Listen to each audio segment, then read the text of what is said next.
Hola mis queridos amigos, nuevamente con ustedes, su doctor Tigre, el que ronca en esta negra noche neoliberal latinoamericana, sudamericana y ecuatoriana.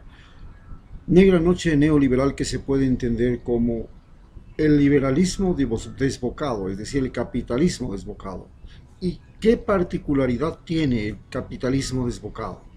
El capitalismo desbocado tiene la particularidad de que los multibillonarios del mundo quieren gobernar los países. Lo tenemos a Donald Trump en Estados Unidos, a Macri en Argentina, a Piñeras en Chile, aquí en Ecuador quiere ser Noboa o Guillermo Lazo o Nebot, todos millonarios. Y en cada país del mundo, los millonarios comienzan a pensar en ser los dueños de ese país. Italia ya pasó por eso con Berlusconi. Y esa es la particularidad más curiosa de este capitalismo desbocado. De capitalismo desbocado que tiene otra característica. Los multibillonarios tienen ahora la capacidad no solo de tener el poder, sino que tienen la posibilidad de que cada minuto se puede convertir en millones de dólares. Ya no en centenas, ya no en sino en millones de dólares. Bien, hoy analizaremos una cosa muy importante. ¿En qué países los blancos, los indígenas y los mestizos de América lograron dejar de ser pendejos? No hay otra explicación. Es notable, es visible, es evidente que la conquista de América fue la primera guerra biológica del planeta a nivel grotesco, a nivel continental.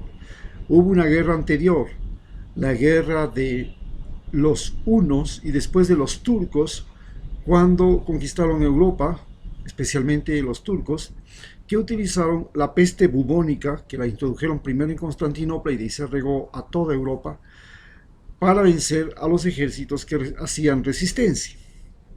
Esta también fue utilizada muchísimo en Asia, recordemos las historias que nos recuerdan los conflictos en Asia, en que la peste ya fue utilizada para guerras. Entonces, evidentemente los indígenas de América fueron conquistados porque los españoles no solo que trajeron armas de fuego, avances tecnológicos, el caballo, la rueda, la navegación, el idioma escrito, sino que además introdujeron un arma que era terrible, que no la podían ni manejar ellos siquiera, no sabían ni lo que tenían, que fue la viruela, el sarampión, la tosferina, la polio, la sífilis, la malaria, la influenza, todas estas pestes que asolaron América y produjeron una mortandad tan grande que los indígenas no podían explicarse de otra manera, sino que los blancos tenían que haber tenido algún poder de los dioses. Si no, ¿cómo era posible tanta mortandad? Eso hizo que fuera fácil la conquista de América.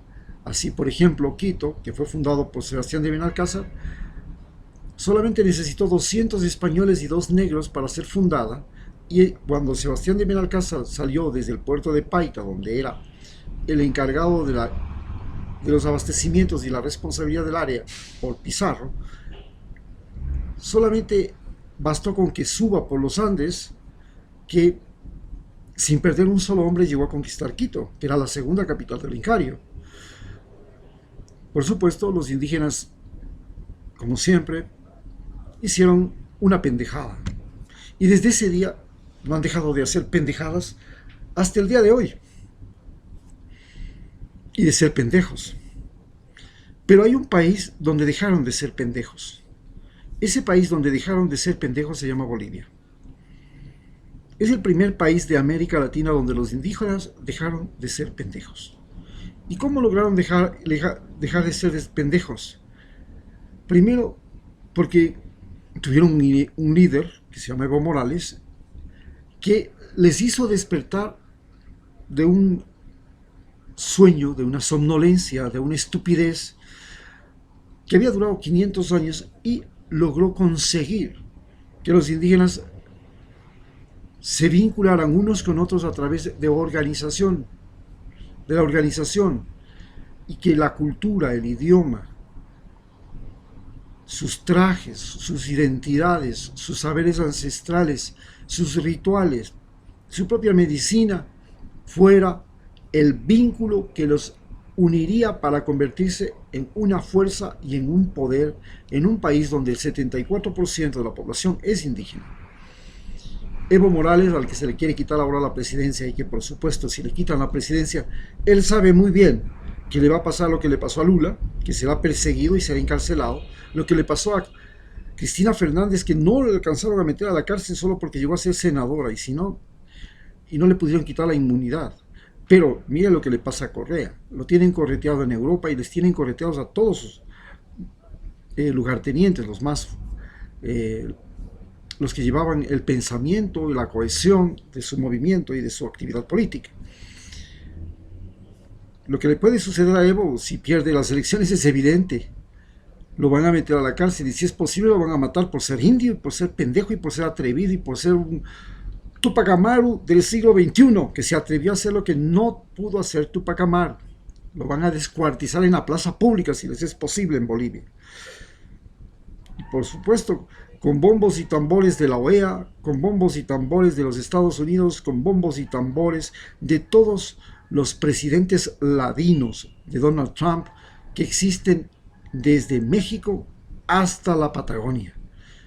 No digo solamente, aunque en México ya no tienen un presidente ladino, los expresidentes ladinos, que serán los primeros que van a sumarse a convertir a Evo Morales en otro Eloy Alfaro, ecuatoriano, que fue quemado en el Parque del Ejido, por haber tenido la osadía de separar la iglesia del Estado, de declarar el Estado laico, de declarar la educación como bien público y sin la Iglesia Católica como directora de toda la educación nacional, por haber quitado los hospitales a la iglesia, por haberle quitado las tierras a la iglesia, las haciendas, los peones.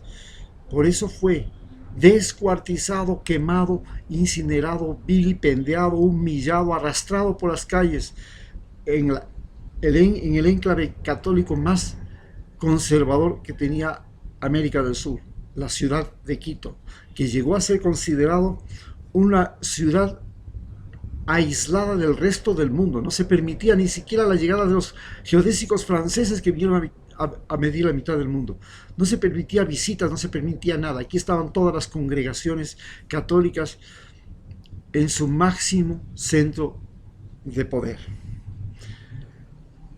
Pero no solamente los negros, los indígenas han logrado en América Latina dejar de ser pendejos en Bolivia, lo cual es un muy mal ejemplo para todos los demás indígenas de todo este continente, sino que además los negros también dejaron de ser pendejos.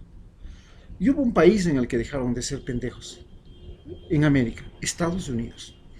Estados Unidos fue el primer país en América que dejó de que los negros ya no sean pendejos.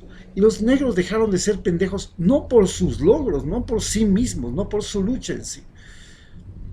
Lograron dejar de ser pendejos porque Abraham Lincoln hizo una guerra llamada la Guerra de Secesión, y en esa guerra de secesión se les dio la libertad y los derechos de los que ahora gozan.